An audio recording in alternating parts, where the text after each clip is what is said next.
Hello, movie lovers. What time is it? It's getting dark here. What time is it? It's 4:15. Of course, on a Friday afternoon from Toronto, Ontario, Canada, Cosburn Avenue, East York, whatever. We're here to talk about the movies I watched this week. Hopefully this video is not going to be too long.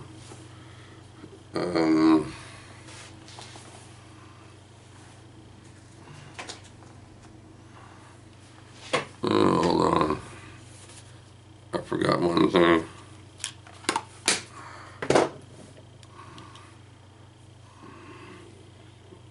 There. Can you see me now? Alright, let's talk about movies. You'll be surprised what I watched this week. Or some of you will be, but some of you won't be. Alright.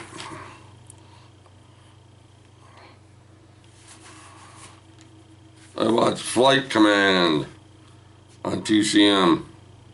Yeah, from 1940, starring Robert Taylor and Ruth Hussey, Walter Pidgeon. A hotshot cadet chafes at the authority and discipline of a naval flight squadron while falling in love with his flight commander. It's not bad. Red Skelton's in it. He has a few funny moments, but it only gets a 6 out of 10. I shouldn't say only. It's not bad, but like I said before, I've seen it once. I don't have to watch this one again. I'm not in any hurry to watch this one again. So if I see it popping up next year, yeah, I'll do my dishes or something. Oh, here's another one. TCM 1943 called The Human Comedy. Best Picture nominee. Was nominated for Best Picture. It's a slice of Americana about lives intersecting in unexpected ways in a small California town during World War II. Stars Mickey Rooney, Faye Banter, and Donna Reed. Boy, Donna Reed was cute when she was young. Or cute anyway. Yeah, cute. She was very cute. Yeah, it's the story about the people that are in the town, working in the town. Mickey Rooney was young. His brother went off to war, and his dad passed away a couple of years previous to this. So Mickey Rooney's kind of the head of the household, but he gets a job working as a telegram deliverer, you know, on his bike and that. He has to take telegrams to people's houses and stuff. And he, you know, some of the telegrams he gives to people are not very good. I mean, you know, telegrams. So sometimes he sits there and listens to people while they talk and stuff. So it's a very, very interesting movie. If you haven't seen it, you can watch this one. It's a big 7.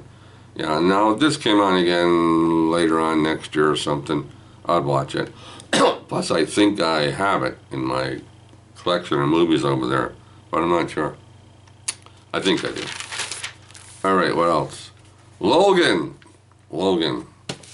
Right here, this one, right here, Logan. Everybody knows Logan.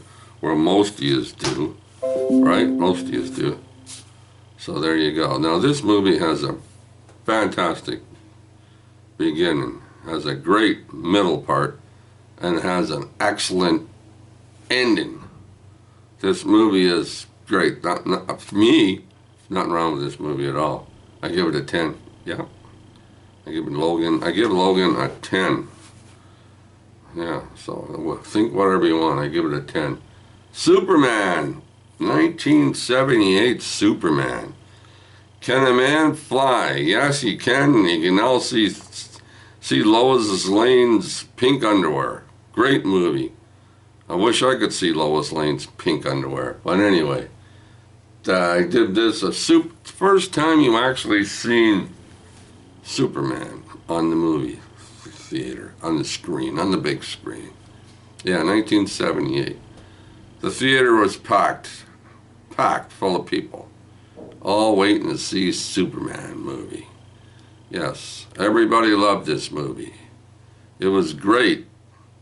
There's only one bad thing about this movie, the ending. Yeah, the ending. Everybody in the theater kind of went a little bit on the side. You know what I'm saying? Yeah, the back in time shit. I don't know. It didn't really work. It was great. You know, first time for Superman on the screen. Pretty sure it was. Anyway, it took 2 or 3 years. Another movie that took talking about it over and over. You've seen this movie a lot and talking about it, what's coming up and fanzines and you know, Starlog and things like that before it hit the screen. So a lot of us nerds, I guess that's what they used to call us, nerds, knew that this was coming to the theater. So just for being Superman, 1978, for the first appearance of Superman on the screen, and Steve Reeves made a great Superman, right? I mean, he made another, 3 Supermans. Number 2 wasn't too bad. But the other, number 3 and 4, I don't think I haven't watched those in years.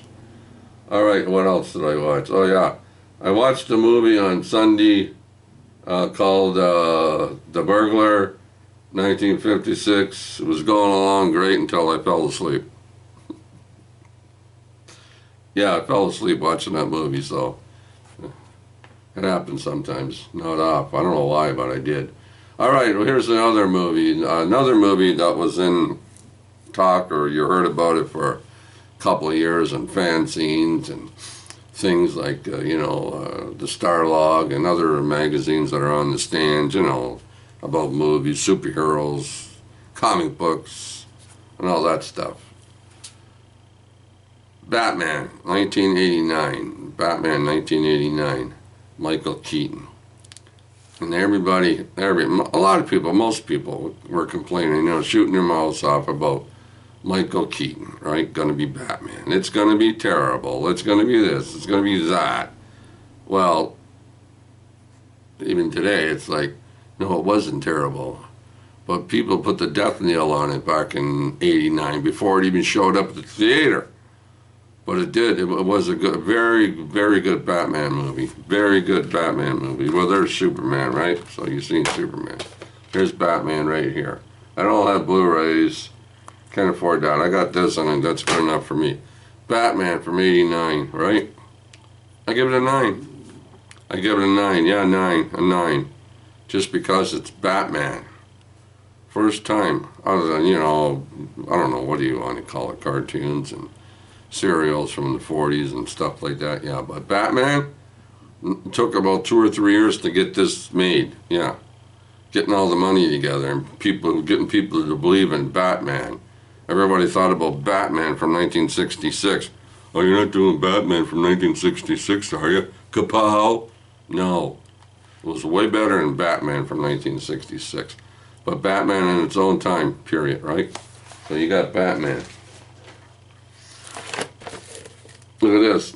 A Batmobile from 1989, still sealed in the original box.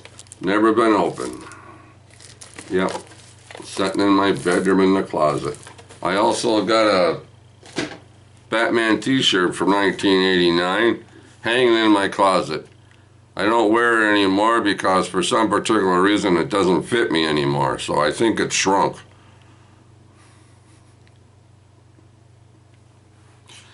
Well, that's what I tell everybody. It's shrunk. Of course, I don't tell anybody that. Maybe, hey, I might have gained weight, right? I don't know. Maybe it's too many cookies. All right, what else do we got here? What else? All right, let's try this one. X-Men. Yeah. What was it, 2002 or 3 or something? Well, whatever. I can't see it. See down there? Even glasses on that shit smell like a fucking ant. But the first X-Men. Come on, for the people, Marvel Comics, right? And all the X-Men, the Fantastic Four, you know what I'm talking about. Nerds. The first time this appeared on the movie screen. The X-Men, man. It's the friggin' X-Men. It's a great movie. I love this movie. The other ones, they're okay too, but most of them, not all of them. Not all of them. But that's another video. Yeah, so this one's great. I give this one a 9. A 9 out of 10, just because it's the first X-Men movie, and I hardly found anything wrong with it. And Hugh Jackman as Wolverine. All right, what else we got here? Come on, let's go, Bob. You're slowing down. Iron Man, same reason. Oh, geez, I forgot to make myself a drink. Frig, man. Frig. Iron Man, yeah, 2008, Robert Downey Jr., you know, Gwyneth Paltrow, yeah, this is Iron Man. This is where he makes his, you know, his machine costume, you know, his outfit or whatever the freak you want to call it, right? Yeah, and this was another fantastic movie. Every time I make a video, I got a friggin' cough. Anyway, yeah, where was I? Iron Man. This one gets a 9. First movie of Iron Man. Fantastic movie. Iron Man, it's the first one. 9 out of 10. I don't give a shit. All right. Deck the Halls. Matthew Broderick and Danny DeVito. 2007. All right, guy moves in, a little chubby guy, a little short bugger, moves in next door to Matthew Broderick, right? One thing leads to another. His daughter says, oh, looking at the computer and stuff, you can see houses and all this from outer space. He gets the bright eyes that light up his house, right? Starts buying lights. Wants to know if you can see his house from outer space. No, not yet. So he buys more lights. And he buys more lights. Now there's a little battle going on. That house is too goddamn bright and I can't sleep.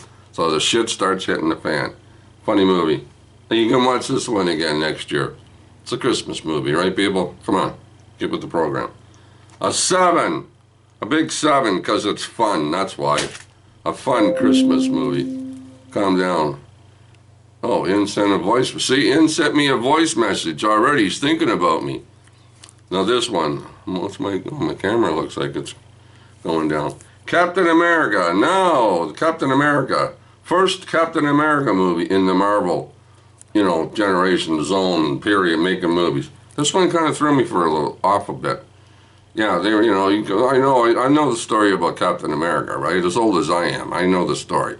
So now this is getting into a new era, right? Because I'm old, and a lot of people that go to the shows now are, I shouldn't say that, but they're younger, so, you know, things change. Things do change. I understand that. But my Captain America version, he was by himself, right? When he got old, you know, when he got to be, you know, super, you know, muscles and that, he took that thing from the doctor, you know.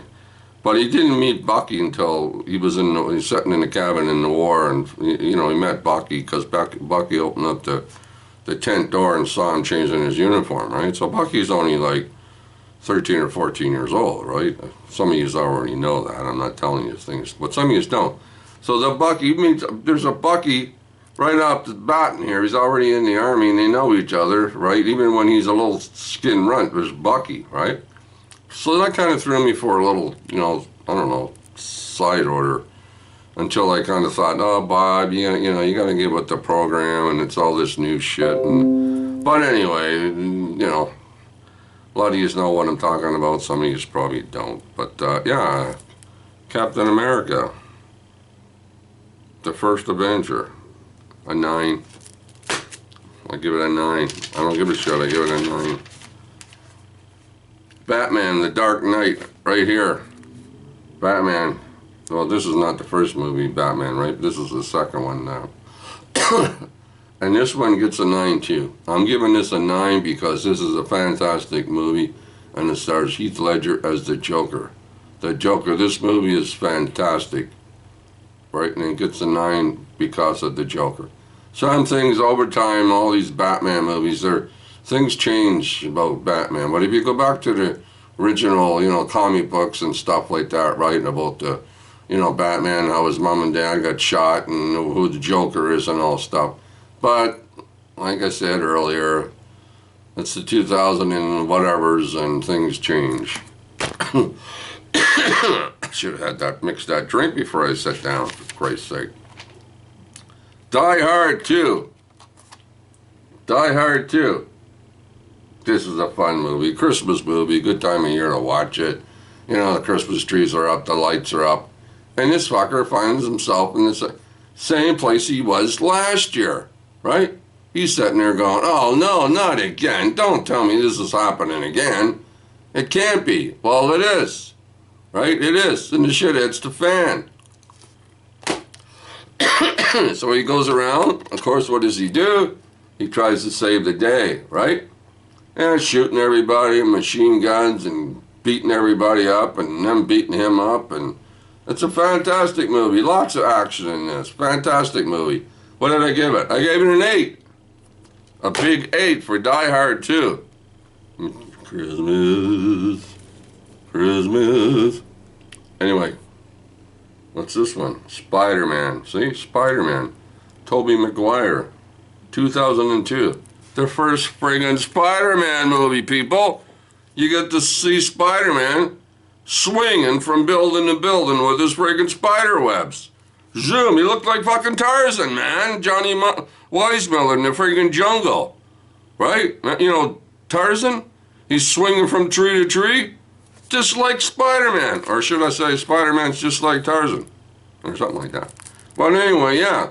Spider-Man, right? Yeah. And the Goblin. The Green Goblin. Looks a little different from the comic books, but, you know, nitpicking Bob. Okay, and forget about it. I know it's 2000s and shit like that, right?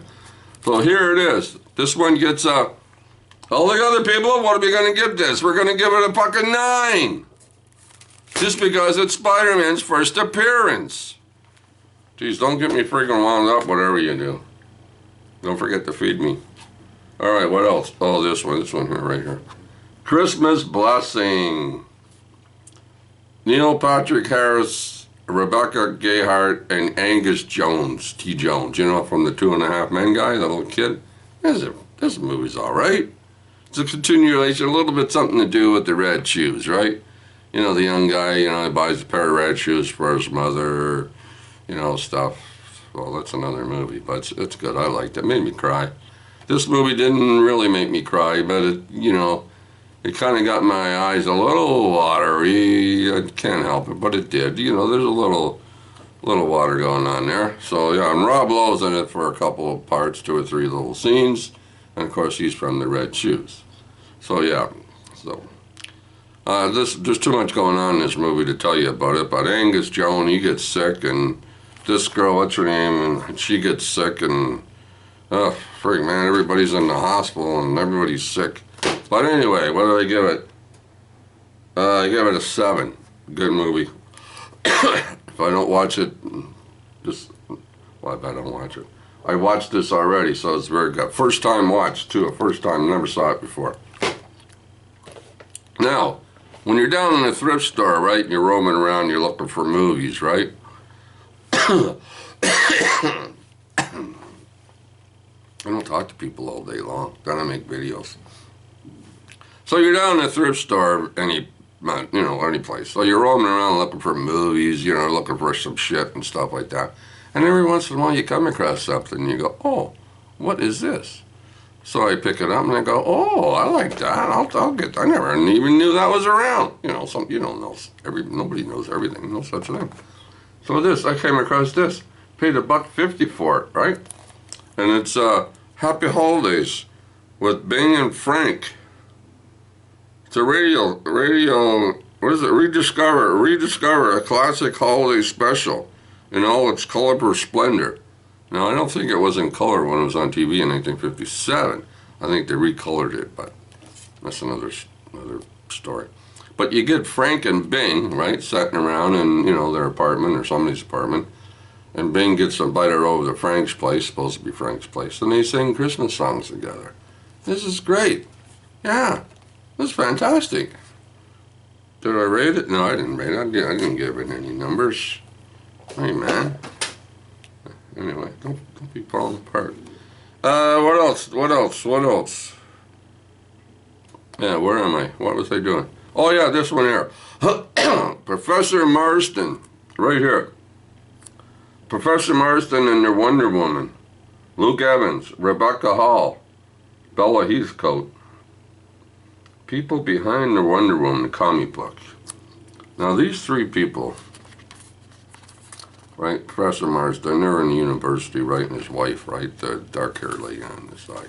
And they meet up with this young girl, she's a student and stuff like that, right? She's 22. So, anyway, they get, you know, make the story short, they get together, and, you know, he's the guy that invented the lie detector. So they're together, right, and he starts making this comic book up Wonder Woman, right? About things that he believes in, and he was teaching in the school and stuff. And he ended up with Wonder Woman. So they put the Wonder Woman comic book out in, what was it, 39, 40? I think it was 40. Massive sales. Everybody loved Wonder Woman. Yeah. Anyway, I can't really tell you too much about this movie because it will spoil it for you. And God knows I don't want to do that. But this one is a great movie. Well, three people that loved each other. All right? That's it.